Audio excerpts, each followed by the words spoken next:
Good afternoon, Good Shepherd. It's Wednesday, April 28th, and a few thoughts for today.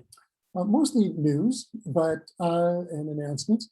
But isn't it wonderful? I think that we are beginning to see some things on the horizon that feel good. Certainly, the weather is changing. Maybe not today, but even in a few hours, the sun's supposed to come out. We're supposed to be back in the 70s for some of the rest of this week. But the news coming out of the CDC, the news coming out of Tri-County Health and the state about COVID are looking in the right direction in many respects. And I think for many of us,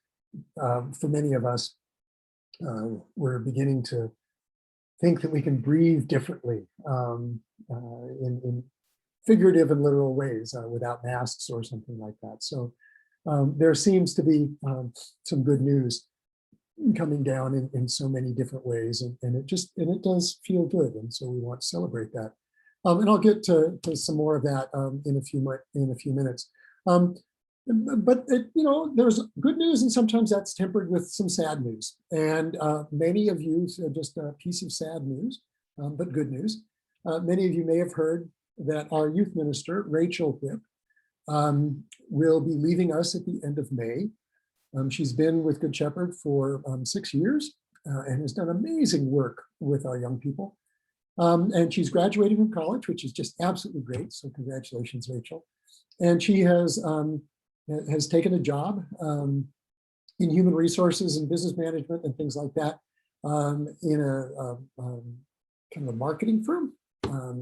And she can explain that better than I. And will be leaving us. And that is sad, but it's glad for her.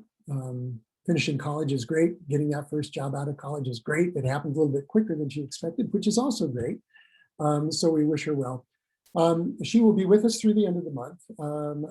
She will help out with Youth Sunday, which is going to be May 23rd, which is also the Feast of Pentecost, which we will be celebrating. My great expectation is outside, maybe with reception for the graduating folks, people who are moving from one stage of another or another, whether it's from junior high to high school or from high school out.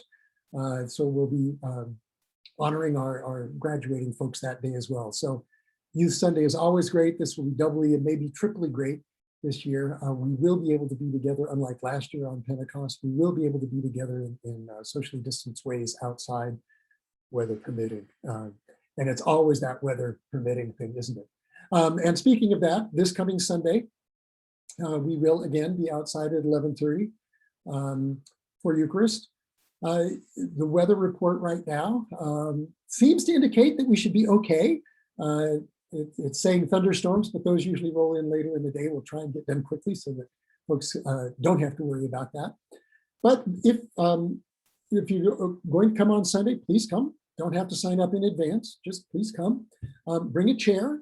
You might want to bring an umbrella, equally as much for the sun protection as for any precipitation that there might be. We hope that isn't the case. And also, if you're comfortable reading the order of service on your phone, that's great. Sometimes people find that the light makes it difficult. So of course, we provide that to you as a PDF in advance, so you can always print off a copy of the service before you come. Over the course of the next few days, Good Shepherd will be transitioning its phone system. We have talked about this. We honored at the annual meeting Ken White and Whipp and David McClary for all of the work that they did to help us get in the new internet, but that was included with that is the new phone system. That is transferring over in the next few days. And it's a system that we are not familiar with. We're going to get trained and all of that, but just be patient as we learn how to transfer calls from one person to another, how we learn to check our emails, our voice messages and all of that. We'll get there as quickly as we can, but just be patient and know that maybe the best way, if you have a non-urgent question, to get a hold of us would be to send Kathy or me or whoever it is that you want to get in touch with, to send us an email rather than to phone us. Like I say, it'll be a learning curve. This phone system will do things that we probably will never use, but it will also give us a lot of functionality that we haven't had, and that will be great. So just be alert to those changes coming up over the next few days. Again, with all of the news about coming out of the health folks, the CDC and other folks, things are looking up. We can feel this again, as I mentioned before, and we are really working now very seriously on figuring out how we're going to be back together in terms of timing and service schedules and all of that kind of thing. What kinds of things will stay the same? What kinds of things will change? Don't know exactly when a new schedule will be ready. I wouldn't think about it anytime soon. We'll probably move into a summer schedule that will have a Zoom component and an outdoor component. I'm not sure about the times for that. As it gets warmer, we're probably going to want to move the outdoor service earlier in the day, and that may mean that the Zoom service will equally move to an earlier time. I'm not sure exactly how all of that will work. But we've got folks working on what I'm calling reimagining Good Shepherd. Coming out of COVID, it's reimagining. And the co-chairs for that, that work, for the task force of the committee are Tom Billings and Ellen Blackburn. And so you will be hearing from them and from me, and as in terms of being invited to either be part of the task force or as a congregation to give your input about things that are important to us coming out of COVID, things that we learned during COVID that we don't want to lose. We've gotten a lot of that information, but there are bits and pieces that we are going to want to come back to the congregation and find out more. So those things are coming up. And then, of course, there will be a point at which we are saying, now we're back. And, you know, if you think about stores that open or things like that, they'll have their opening and people will be coming in and shopping, and then they'll have their grand opening, which is usually after things, they've worked out the kinks.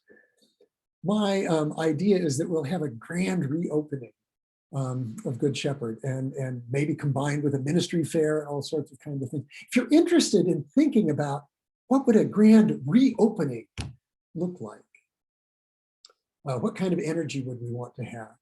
What kinds of celebration would we want to have? What kind of information would we want to provide? How do we invite the neighborhood or our third-party users or any of those kinds of things? Say, yes, we've never been closed, but now the building's back open for business. How do we want to do that in a way that celebrates where we've been and who we want to be? Now, all of those kinds of things. If you're interested in doing that, please let me know, and we'll start working on that. Good things are ahead. We've seen people go. We'll wish them well. Rachel has done a great job. We will move on in all sorts of ways. Rachel may hang around. She may stay and participate. That's up to her. But we've got great folks in all areas of the congregation who can carry us forward. And I'm so blessed to be working with them all and with you all. And again, things are looking better. We still need to be cautious. Just because the CDC says it doesn't mean we're going to do it, but we're getting closer. So I look forward to seeing you soon, either online or in person. In the meantime, blessings, friends.